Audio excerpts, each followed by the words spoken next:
আসসালামু আলাইকুম। কেমন আছেন সবাই? আশা করি সবাই ভালো আছেন। আলহামদুলিল্লাহ আমিও ভালো আছি। তো আজকের আপনাদের জন্য একটি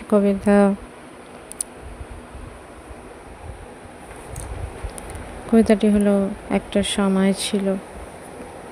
তো আপনাদের যদি ভালো লেগে থাকে অবশ্যই লাইক করবেন, কমেন্ট করবেন আর সাবস্ক্রাইব করে পাশে থাকবেন। আর বেশি বেশি করে সবার কাছে শেয়ার করে দেবেন। চলুন শুরু করা যাক। একটা সময় ছিল, তোমার কথাই সারা দিন ভাবতাম। তোমাকে ছাড়া একটা দিনও কাটতো না। দুঃখ পেলে তোমার কথাই ভাবতাম, আনন্দ পেলে তোমার কথাই ভাবতাম।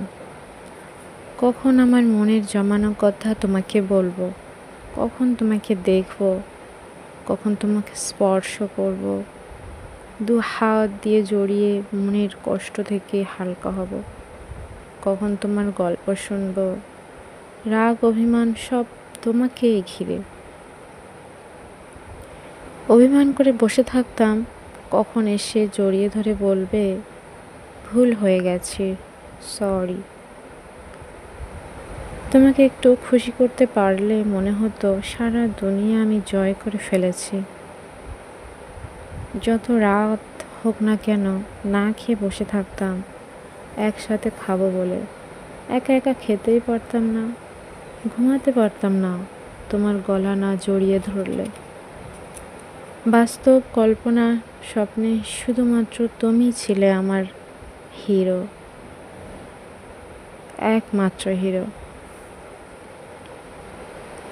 তুমি ভালো নাই বা দেখতে হও, নাই বা হলো গায়ে ফর্সা রং, তবুও তোমাকে আমি ভালোবেসেছিলাম আমার মনের গভীর থেকে। ভাবলে খুব কষ্ট হয় জানো, আজ আমি একা একা খেয়ে নিতে শিখে গেছি, তোমাকে ছাড়া একা ঘুমাতেও পারি। যে মেয়েটা দুঃখ কষ্টে কিংবা আনন্দ হাসিতে আগে তোমার কথাই মনে করত, আজ তার কষ্টের কারণ, তার দুঃখের কারণ একমাত্র তুমি। তোমার অবহেলার কারণে আমি যে একাকিত্বে ভুগেছি, সেটা কি তুমি জানো? কিভাবে জানবে তুমি? কি অদ্ভুত তাই না? সময় কখন কাকে কিভাবে অসহায় করে ফেলে তা যে কষ্ট পায় সেই জানে। আজ রাগ অভিমান নিয়ে বসে থাকি ঠিকই, কিন্তু পরক্ষণে ভাবি কার অপেক্ষায় আমি বসে আছি?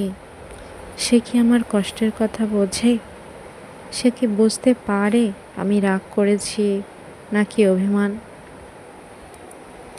যাকে না পাশে পেলে ঘুম আসতো না, এখন সে দিব্যি নাক ডাকিয়ে মুখ ফিরিয়ে ঘুমিয়ে পড়ে।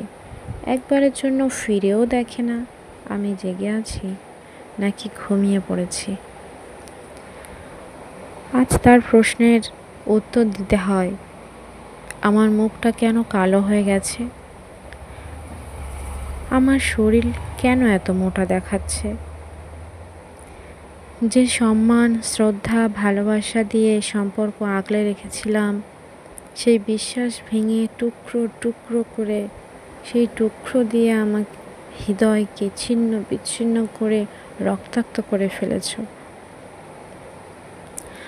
আজ অসম্মানের পাল্লাটা এত ভারী করে ফেলেছ যে সম্পর্কের মূল উদ্দেশ্যটাই হারিয়ে গেছে।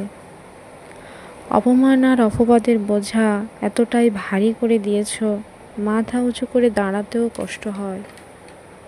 আর বিশ্বাস, প্রত্যেকটা সম্পর্কের বিশ্বাসটা বহু মূল্যবান।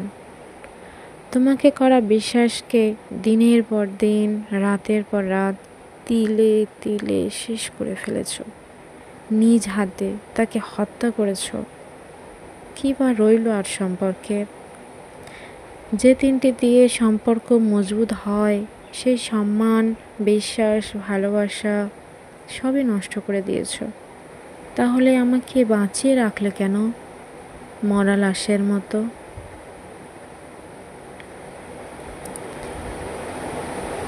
আল্লাহ হাফেজ।